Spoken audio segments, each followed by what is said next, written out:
next is our first panel discussion of today, and it's on a topic that has fascinated the world for the last year or so, AI. And we all know that AI has been around for a long time, but it's almost like overnight a new series of AI tools has found its way into products used by billions of people around the world, changing the way we work, we shop, we create, and we communicate with each other. And now AI is offering unseen opportunities for businesses across various sectors. The next panel will focus on how fine-tuned AI deployments can revolutionize the way we leverage AI. Please welcome on stage my colleague Gareth Stokes and his panelists, Imogen Palmer, Adam Czekalowski, Victoria Albrecht. Hello and welcome. As already mentioned, my name is Gareth Stokes and I'm the co-chair of DLA Piper's International AI Practice Group. We've heard a tremendous amount about AI in the press recently. I'm very sorry. I know Mark tantalized you all earlier with the promise of conversations about self-healing concrete. We're not going to be able to cover that in this panel session. But we've had the AI Safety Summit in Bletchley Park in the UK referenced already. There was the executive order from the Biden administration in the earlier part of last week. A little-known AI company on the west coast of the United States called OpenAI had its first developer day yesterday. This is a really hot topic. And one of the things that we've been hearing an awful lot about is organizations going from the question of how do we use this to how do we use this with our data? How do we leverage this technology to get the very best for our organization? And so for this session, looking at how businesses can get the best out of AI by combining the remarkable technology with their own data, it's my tremendous privilege to be joined by our panelists. And they are Imogen Palmer. So Imogen is legal counsel at Google Cloud, where she's advised on many AI-related deals and product launches. And one of the most recent was the launch of Google's first text-to-image generation product earlier this year, aptly named Imogen. Yeah. Purely a coincidence. Yeah. Now, Google engineers kickstarted the whole large language model revolution back in 2017 with a famous Attention is All You Need paper, and the Google Cloud team has been helping an enormous number of global enterprise clients with AI use cases for many years, including providing solutions that combine Google's AI cloud and search expertise with secure solutions that respect confidentiality and IP for their customers. And so with Google's next generation multimodal Gemini AI model just around the corner, we can expect some very exciting things soon. Also joined by Victoria Albrecht, founder and CEO at Springbok AI.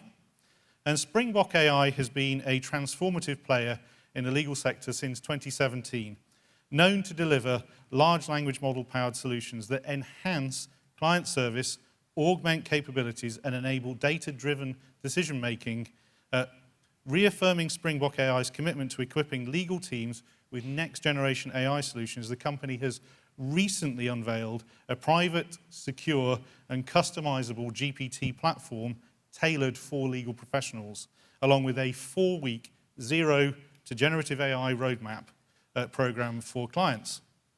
And finally, Adam Czekalowski, Senior Developer Relations Manager for Generative AI at NVIDIA, with cutting-edge AI relying heavily on matrix multiplication and linear algebra, which just happens to be exactly the kind of mathematics that NVIDIA's fantastic GPU hardware is particularly good at. NVIDIA have effectively been providing the silicon that has powered the entire AI revolution that we've seen in recent years. And from GPUs to cloud solutions and the developer tools that unlock the power of that platform, NVIDIA's AI solutions are supercharging the AI revolution. So I'm absolutely delighted to have our 3 panelists here. We couldn't ask for a better group of experts to talk to about AI. I've also been on panels with all 3 of our panelists previously, so I know we're in for a really good high-energy discussion. Thank you very much. Thank you. Thanks for having us. So let's dive right in. From that initial excitement around AI chatbots that exploded just about a year ago, we're seeing a much more tailored desire for AI that does something specific with a company's data. And so that question of how can I use this safely and securely with my data has become the key question. And so what are the options that you're each seeing in this area? Perhaps, Imogen, if we start with you. Absolutely. So the first quick way of summarizing this is there's basically a bajillion. So it really depends on your use case. So I remember when, as you mentioned, I worked on the text-to-image generation launch, and my product manager came running in and was very pleased to show me Riley, his cat, in front of the 7 different wonders of the world. And so that is an example of fine-tuning, right? Because you're customizing the product to fit your use case. And you can imagine like a retailer doing that with all of their products as well. So you could replace Riley with a bag, and suddenly your bag is in a million different locations for some lovely photography images. Yep. So that's one option. You can also do kind of pre-packed solutions we have. So at Google Cloud, we've got things like contact center AI, fraud AI, and these are kind of pre-fine-tuned, so you don't really need to do anything. And then the other thing we're seeing a lot of, again, short of going for the full fine-tuning piece, is parameter-efficient fine-tuning. And that's where you tweak the adapter layers. So that's much more time-efficient and much more cost-efficient as well. Great stuff. Victoria, I would imagine that some of the law firms you're working with are quite concerned about making sure that they have access to databases of legal knowledge, their precedent banks, etc. How are you meeting that challenge? Yeah, so... yeah, so certainly there's considerations by law firms. Do we hook up our systems and just give kind of constant stream of access to our databases? Or do we look at giving more specifically confined pieces of data that have been downloaded to train for a specific use case and take that as a sort of gateway into exploring hooking up to that stream of data in the future? So certainly I'm seeing a cautiously optimistic approach, more on the conservative side of let's not give everything away immediately. But further to your point, Imogen, we were talking about fine-tuning, and we obviously did our prep call a few weeks ago. And the difference in what fine-tuning means to different people is quite remarkable. And so maybe just to lay that out. So I think when I asked you about it, Gareth, what did you mean with fine-tuning? You said to me, and please correct me if I'm wrong, something along the lines of, I mean taking a large language model and our data and making the output better. I think that's what you said. In its broadest terms, there are lots of ways to achieve that. Exactly. And I think that's what most people have got in their head when they're thinking about this, without necessarily knowing that wide range of possibilities. So it's a good idea to cover those, actually. Yeah, precisely. And so, and those can be achieved in broadly 2 ways. You alluded to it as well. One of them is to actually retrain part of the foundational model by feeding it your data. But if you imagine how much data goes into the OpenAI model, and to have enough data yourself as a business to have a significant impact on how the model actually works, your data will be, even at DLA size, a drop in the ocean compared to what it's already trained on. And then you don't know what the output's going to look like. You can't then say, oh, I don't really like how it does this or how it answers that question. You can't tweak it. It's essentially a black box, right? And so aside from the uncertainty and the lack of control over the output, it's also a huge amount of investment to even get there. So we're speaking like a university research team and probably several millions at least to get there. Now, what's more realistic, and where we see most companies, most firms starting, is in use case specific fine-tuning. So that's looking at what is the goal that you want to achieve, what is the low-hanging fruit. And to be honest, it's often actually in the legal context, where are we writing off a lot of time that we can't bill for, and what work do our associates not enjoy is another one. But yeah, so looking at what is the use case and how can we take specifically data for that use case that's relevant from an input perspective, and then sort of poster child examples of the output and train it on that. And that's what you're referring to with your examples as well. Yep. So it's important to differentiate what does fine-tuning mean when we talk about it, because one is a huge investment and a huge amount of risk, and the other one is a much smaller investment where you can control the output in a really great way, and that's where we see our clients starting. Sure, thanks for that. Adam, bringing you in on that, obviously, from a kind of developer perspective, NVIDIA has all of the tools so that if people really do want to unfreeze the model, they can go ahead and do that. But presumably you're helping people with, exactly as Victoria just said, that range of different kinds of activity. I wonder if you just wanted to sort of come in and comment on the extreme ends of the spectrum there as well. Absolutely.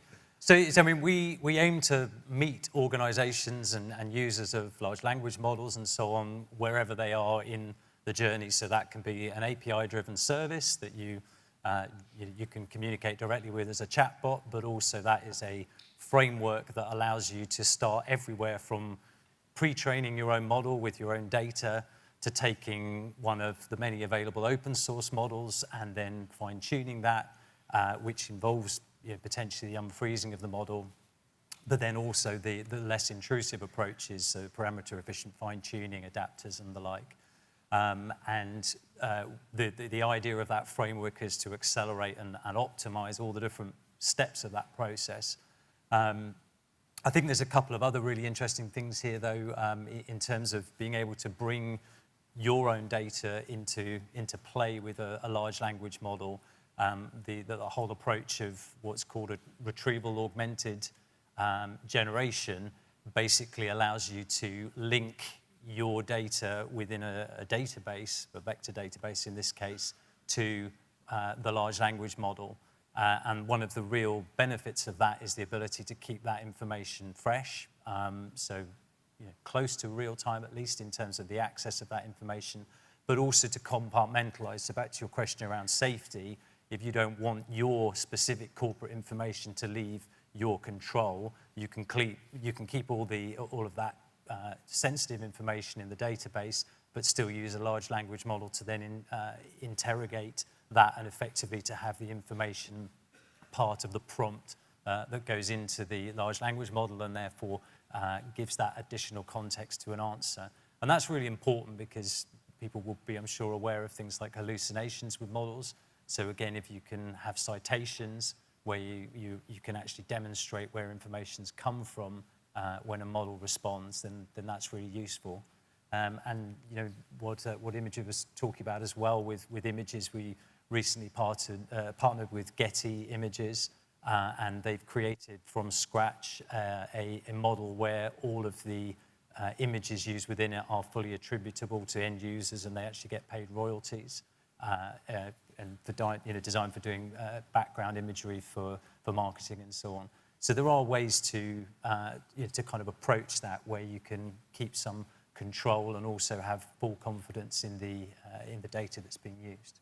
Yeah, I was privileged enough to be at an event that Google hosted last week actually, and you had some fantastic examples of sort of grounded outputs of exactly that type, where that problem, that sort of hallucination challenge was being answered with really nicely sort of specifically referenced things that went back to a document. I don't know if you want to just talk about those a little bit, Imogen, because that was a really impressive demo. Actually, it's a shame we can't just rerun it now. Pull my slides from last time. So we offer this tool again, not dissimilar from what Adam was describing, called grounding, and that leverages Google search technology and effectively enables you to ground your model's generated output in kind of your facts and your data. So it's a really good answer to the hallucination problem, and we're seeing really, really good results with it. And it effectively means you don't need to kind of entertain this fine-tuning piece, and you can just put your concerns around the output and keeping that true and factual. And obviously you can augment those with the LLM data if you'd like to, but you don't have to, so you can keep it really, really tight if that's useful for your use case. No, it's superb stuff. And again, Victoria, having been on a couple of demos of the Springbok product, that kind of talk to a contract, get kind of answers from a document or a document set, that's a really, really important way of sort of, again, getting answers from something where you're able to specifically see exactly where the AI is getting the answers from. It's not going to be sort of just generating sort of things that you can't rely on and you can't refer back to. So again, a challenge that I know you and your team have been looking at as well. Yeah, and actually, what I'm thinking of as you're mentioning this is with one of our clients, we worked on creating a lease report generator, and well, initially before we worked on it, their data scientists had dabbled in using some openly available tools to see if they could use the RAG technique, the retrieve, augment, generate technique that Adam mentioned, to demonstrate that it was feasible. And they'd basically come to the conclusion that it wasn't feasible, and then came to us and said, oh, we wanted to do this, but it doesn't seem to be possible, and so I think we're just going to have to bin this. And so my team said, okay, why don't we do half a sprint to see if we can show you that it works, and if it doesn't work, then we move on, and if it does, then we can move forward. And they were like, okay, great, let's go for it. And so yeah, within a week, we'd come back and we could demonstrate that it not only is it able to retrieve the right information, augment it in the right way, and generate the right output, but it was actually a whole combination of different models that we ended up using to generate the output at the standard that it was required, and then ended up developing that. So that's being launched now with one of our clients in a couple of weeks. And there's so much to be done when you have the right expertise in the room from a legal perspective, and the right expertise from the data science and implementation perspective. And it's really about taking the ideas and, yes, experimenting, but also bringing them to fruition and actually just putting them into users' hands then. And further to what we were talking about, the integrity checks and everything, I mean, I don't think it's really feasible or realistic to think that businesses that take their processes, their output seriously will be okay with not having those integrity checkers, right, as an integral part of the solution. Like, it's just going to become a hygiene factor, put it in Hertzberg's terms.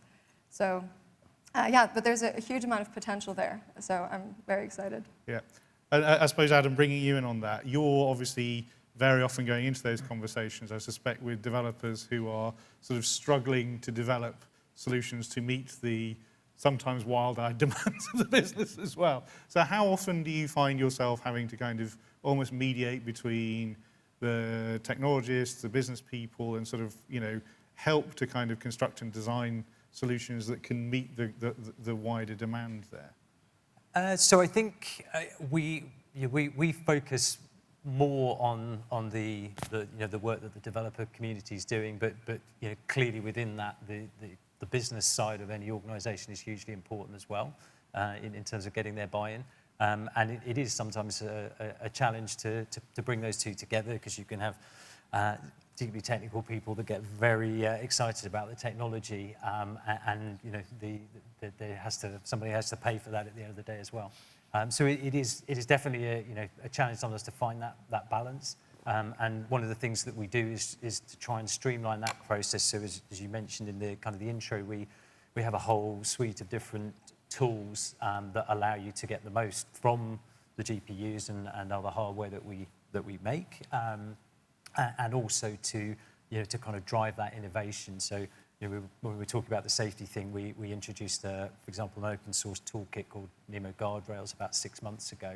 And the idea of that is to allow you to take any LLM conversation and basically channel that conversation and control the flow both in and out of the large language model to ensure that you can kind of have that safety. So that sort of thing is very reassuring to business users, because at the end of the day, they want to be comfortable that whatever you're going to put out potentially to hundreds of thousands, millions of users in the wild, as it were, they want to know that there are controls around that. Yeah. And that kind of finessing sometimes gets lost in the excitement of the technology itself. So, yeah. Yeah, and I think all three of you are obviously in the very fortunate position of having great technologists that you can turn to. Very often organizations that are looking to sort of put AI solutions in place are not necessarily organizations that have already got sort of large numbers of data scientists internally and things like that. So I suppose, Victoria, just coming to you, what do you think the answer to this is? I can guess at least one potential answer, but how should a business that's got a desire to sort of get on and implement this stuff go about kind of thinking about doing that and getting the right kind of talent, or getting access to the right kind of talent? Yeah. So what we see an awful lot of is a lot of excitement around this topic, and I think this room is no exception. Obviously you guys are all here and looking forward to understanding what innovation in the future at DLA look like? Literally standing room only. Exactly. And I always say the best place to start is by putting the technology into users' hands, right? Yes, we can start diving into the use cases and figure out where can something be creating leverage for us, and where can we create a point solution or a solution that will impact an entire practice. Absolutely.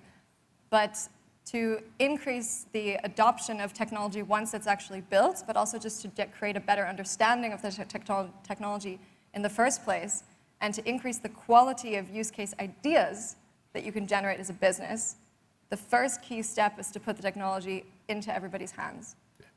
And that is much more effective than having workshops and talks and endless sort of talking at people about the technology. Nothing replaces... Like this.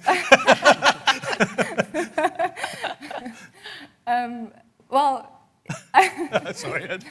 No, it's not quite what I meant. Well, it's as if I was telling you all about what generative AI can do, and I wasn't giving you a chance to play with it. It's not as real as if you actually just have a chance to roll up your sleeves and see it for yourself. And I mean, you've been trialing exactly. the DLA GPT and seeing these. I think that's a really good point.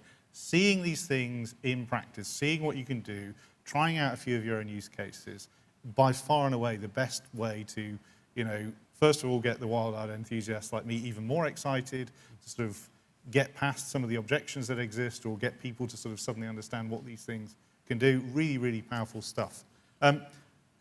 I'm slightly conscious of the tyranny of a ticking clock just sort of just down here. So one of the things I did want to get to before we finish up this conversation, and I suspect we could go on for most of the rest of the afternoon if allowed to do so, but just I suppose a few quick words from each of the three of you on where do you think this is going? What is the thing that you're sort of looking forward to, super excited about, think is going to change things up in terms of the next months, years, whatever it happens to be? So what is the thing that we need to get excited about next? Imogen? I can't just pick one, Gary. All of it. There's a few. I'll be quick. So the first one is obviously bigger and better models. So you alluded to the fact Gemini is going to be coming out soon, which is a multimodal model, and it's bigger than previous models. So the capabilities are just getting better and better. So that's one thing. We're also kind of really developing the existing models and products into better versions of what they were. So it's a bit like when we started out with the Nokia brick phone and eventually arrived at the iPhone. There's a lot of refinement going on.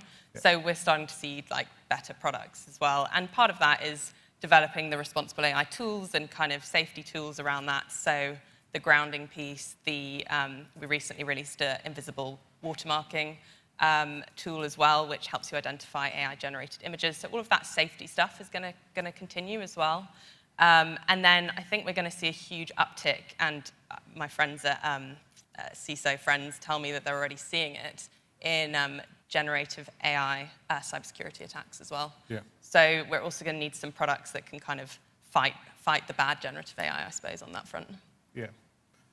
Victoria, excited about next? Yeah, I mean, look, I think it's impossible for us to predict what the future is going to look like exactly. And if we sit here in a year, we'll be talking about all these new developments that haven't even been here today and maybe haven't even been thought of today. So what I'm most excited about is just the ability to now have AI in people's hands so quickly, and it's such a democratized way. And that's really across all the use cases that we've been discussing. Great point. Yeah. Adam, round us out. What are you excited about? Well, I mean, so pace of change is just incredible. If you look at how quickly things are developing at the moment, we thought it was getting busy towards the end of last year, and this year's just taken it to a whole new level. So I think that's very exciting, but it brings its own set of challenges. And I think more than that, the sort of capabilities that all this technology is going to deliver. And access to the multimodal stuff that Imogen's mentioned, I think that that there's a lot of opportunity there, making this more human, more the interaction is improving all the time, and the ability to have avatars that can express emotions when you work with them and interact with them. Yeah. It's an amazing future we've got coming up. Thank you so much to all three of you for joining us. I'm sure that you'll be mobbed during the drinks we've got coming up in a short while. So thank you very much indeed. Thank you.